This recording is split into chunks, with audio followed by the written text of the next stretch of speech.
Avant, il entendait des voix. Aujourd'hui, tout le monde écoute sa voix. Voici le conférencier Luc Vigneault. J'entends des voix off qui me disent je me dis bof. Tout ça, c'est du bluff. Ouais, j'entends des voix off qui me disent Monsieur Vigneault, bienvenue à Tout le monde en parle. Merci beaucoup. La 62e Semaine nationale de la santé mentale commence demain jusqu'au 12 mai. Oui. Cet événement qui vise à sensibiliser la population à l'importance de prendre soin de sa santé mentale est primordial pour vous. Vous êtes schizophrène et vous vivez aujourd'hui une vie que vous qualifiez de normale. C'est quoi tout d'abord la schizophrénie? Bien, la schizophrénie, c'est d'abord un drame humain épouvantable.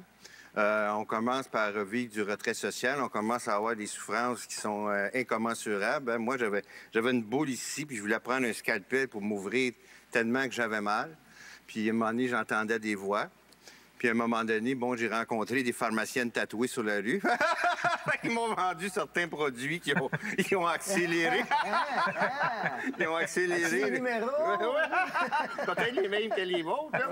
Mais ça a accéléré ma folie. Puis, je me suis retrouvé dans une chambre capitonnée, attaché sur un lit. Mais quelqu'un qui a des problèmes de santé mentale comme la schizophrénie, Oui. s'il prend de la drogue trop forte, ça peut le précipiter. Ah, c'est définitivement. C'est ça qui Moi, je travaille à l'Institut universitaire de santé mentale de Québec et je vois malheureusement beaucoup de jeunes qui arrivent des urgences psychiatriques qui ont consommé des amphétamines. C'est épouvantable. Ça précipite la maladie. Lors de cette semaine de sensibilisation-là, vous invitez les gens à se dire « Tu es formidable, le sais-tu? Oui. Une phrase toute simple. Pourquoi est-ce qu'elle est si importante et si difficile à dire, cette phrase-là? Bien, vous savez, moi, dans ma vie, j'ai eu le cancer de la vessie. Puis j'ai été hospitalisé, puis j'ai été opéré. Puis quand tu as le cancer, les gens t'envoient des fleurs, t'envoient des cartes, te donnent des cadeaux, te disent comment t'es beau, t'es fin, t'es important. Quand tu es hospitalisé en psychiatrie, le téléphone arrête de sonner, le facteur, il passe plus, dans le sens que tu redeviens isolé. Les gens fuient ça parce qu'ils ont peur. Ils ont peur, tu sais, ils savent pas ce que c'est, puis c'est comme... Ils ont trop peur que ça s'attrape, mais ça s'attrape pas après poignée de porte. Donc, c'est pour ça qu'on invite les gens à dites à vos proches comment ils sont importants, parce que c'est la base, hein? C'est la base du rétablissement. Il faut-tu prendre des médicaments toute sa vie? Bien, en fait, il faut pas tomber dans le piège que la pilule est à la psychiatrie, ce que l'hostie est à l'église. Faut pas penser parce qu'on prend des pilules. Faut prendre un hostie. Non, c'est pas une hostie. Là. Tu prends ça, puis alléluia, tout va bien. Au contraire, parce que moi, je change de médication peut-être aux années et demie, parce qu'à un moment donné... On s'habitue, c'est ça. Donc, il faut changer de sorte. Oh, mais non. Voilà. Luc, votre vie a basculé à l'adolescence à l'âge de 17 ans. Vous perdiez souvent contact avec la réalité. Oui. Racontez-nous votre descente aux enfers. Mon Dieu Seigneur, c'était... moi, j'allais à l'école, au secondaire, puis je commençais à entendre des choses que les autres n'entendaient pas. J'entendais des voix. Qu'est-ce qu'elles disaient, les voix? Ben, les voix me disaient que je n'étais pas fin, que je n'étais pas beau, que je n'étais pas intelligent. La paranoïa s'est installée en moi complètement. Là, je dis souvent à la blague, je regardais un caucus au football, je pensais qu'il parlait de moi, tu sais, mais... C'est de la paranoïa totale. Ça, c'est de la paranoïa totale. Donc, je trouve que tu vois quelque chose, les gens te regardent dans l'autobus, mais ça y est, ils ont de quoi contre moi, etc. On se tourne vers qui à ce moment-là? Vers son entourage? Bien, on a peur. Moi, j'habitais tout près de Louis H. Lafontaine, puis je me disais, moi, aller là, faire partie des fous, c'est impensable, tu sais, c'est impossible. Donc, c'est tellement stigmatisé, la maladie mentale, que tu n'oses pas aller chercher de l'aide.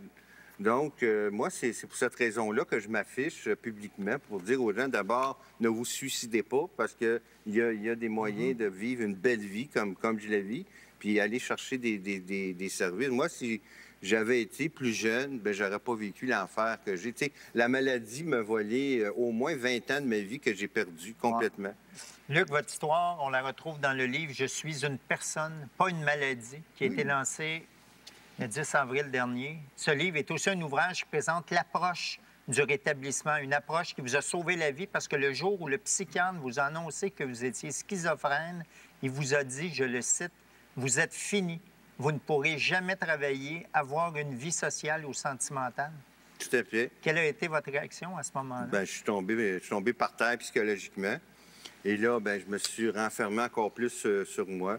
Fait que je me berçais. Tu sais, je prenais 32 pilules par jour. Ah, c'est le fun. Mais c'était pas une bonne idée de dire ça à un patient? Ben, à l'époque, quand on croyait que la schizophrénie, c'était irréversible, puis qu'on croyait qu'il n'y avait rien à faire. Alors, aujourd'hui, ben, on sait au contraire que la schizophrénie, ça se traite. Ça se traite bien. Puis il n'y a pas juste une question de prendre de la médication. Ce qui est démontré, c'est que les gens, il faut qu'il y ait de l'espoir. Si tu dis à quelqu'un, tu es atteint d'une maladie incurable, puis il n'y a rien à faire, bien, pourquoi je ferais des efforts? C'est les alcooliques anonymes, ça, qui disent ça. Exactement. Donc, on dit aux gens, non, pas parce qu'il y a moyen de s'en sortir. Trouve-toi un rêve, trouve-toi un projet. Tu sais, comme vous vouliez faire de la télé, Jeanne? Bien, Oui. c'est ça. Mais ça m'a toujours tenu. Ça va toujours tenu. Vous êtes passionné par ce que vous faites. Donc, Se trouver une passion, c'est oui, c'est voilà, pas toujours c'est facile. le secret. Et Donc, les concepts du rétablissement sont vulgarisés par mes amis qui sont psychiatres, travailleurs sociaux et chefs d'unité, pharmaciennes qui sont dans le livre. Mais parlez-nous de l'approche de rétablissement dont vous parlez. Bien, l'approche rétablissement, c'est d'abord, ça repose sur, comme je dis, 2 piliers, qui est l'espoir, donner l'espoir aux gens, et ce qu'on appelle l'appropriation du pouvoir d'agir sur ta vie. C'est qu'au lieu de prendre quelqu'un, puis de le prendre en charge, puis de le garder entre 4 murs, puis de le nourrir, puis etc., c'est de lui montrer à pécher, finalement, donc lui redonner à vivre, puis Moi, quand la maladie est arrivée, j'ai eu des deuils à vivre parce qu'il y a des choses que je ne peux plus faire. Tu sais, je rêvais d'aller à l'université, je rêvais, etc., mais là, c'est impossible. Puis le paradoxe, c'est qu'aujourd'hui, je suis chargé de cours à l'université, à la faculté de médecine. Donc, je donne des cours auxquels je ne peux pas m'inscrire. Ça, je vois. C'est bon, hein? Luc, vous êtes marié depuis 2009. Comment on vit en couple avec la schizophrénie? Est-ce que c'est un threesome?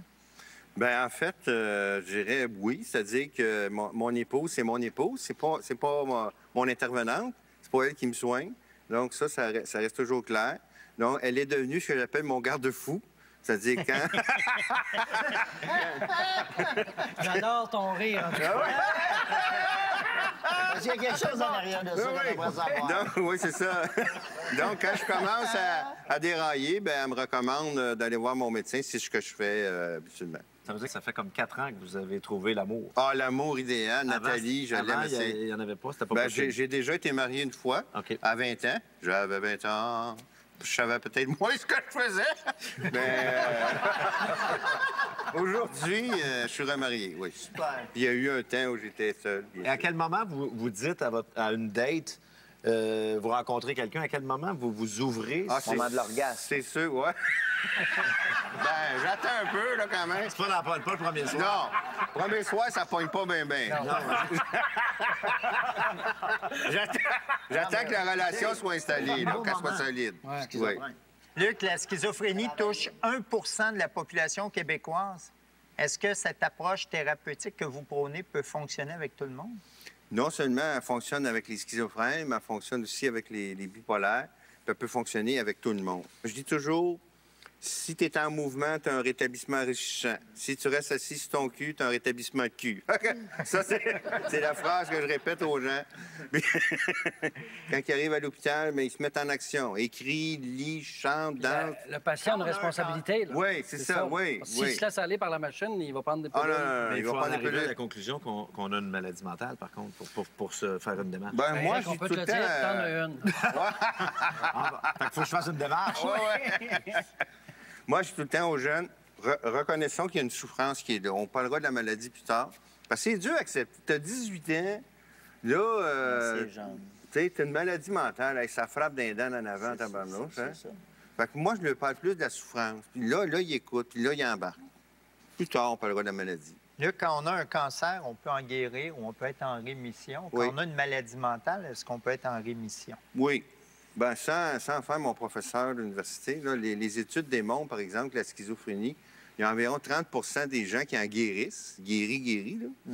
Il y en a 30 qui ont une vie plaisante, avec une légère médication, puis il y a un autre 30 pour qui c'est difficile, c'est plus difficile.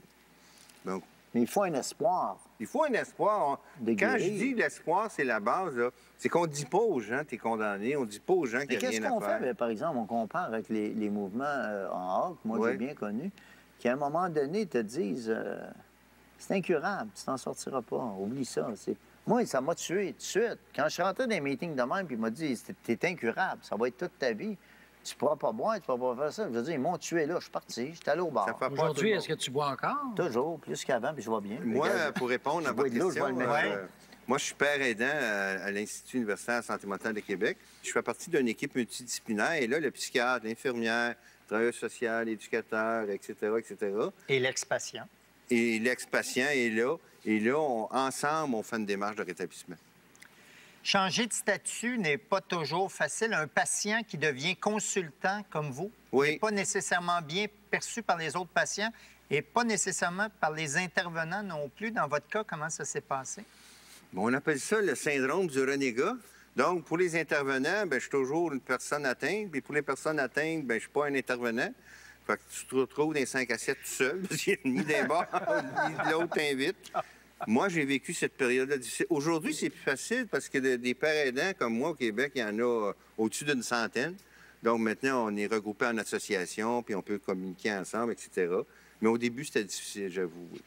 Luc, en plus d'être auteur de livres, vous êtes formateur pour le Réseau de la santé du Québec et conférencier. Vous êtes le premier et unique patient récipiendaire du prestigieux prix Hommage 2009 décerné par l'Institut universitaire en santé mentale de Québec. Bravo. Ça. Merci beaucoup.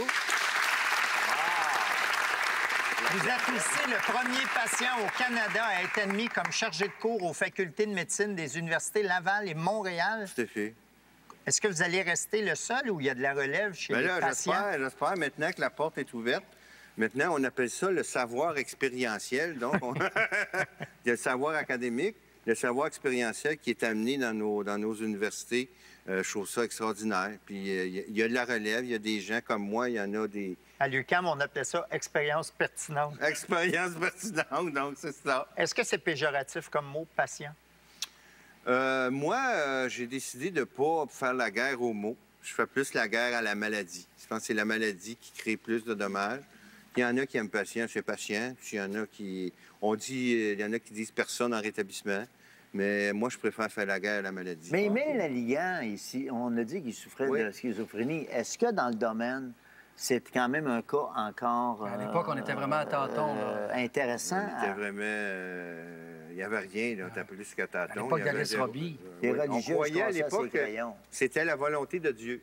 Donc, c'était une fatalité. Donc, c'est pour ça que c'était les bonnes sœurs qui essayaient de sauver l'âme de la personne. En cassant ses crayons. C'est ça. Faut le dire, quand même. S'il y a des gens qui nous regardent ce soir et qui ont des problèmes de maladie mentale, quels conseils leur donnez-vous? Même si tu as une maladie mentale, tu peux avoir une vie exceptionnellement heureuse, comme je la vis moi présentement, mais il suffit d'aller chercher de l'aide, il suffit d'aller demander au secours, puis il y a quelqu'un qui va vous aider. Ça, c'est sûr, le réseau, il est bondé de personnes qui n'attendent là que pour vous aider. Merci beaucoup, Luc Vigneault. Bien, c'est moi qui vous remercie. Ben voyons donc! Je suis gâté. Oui, mais riez-la pas avant. OK. La prochaine fois que quelqu'un te dit que tu as perdu la carte, présente-lui ceci. C'est bon.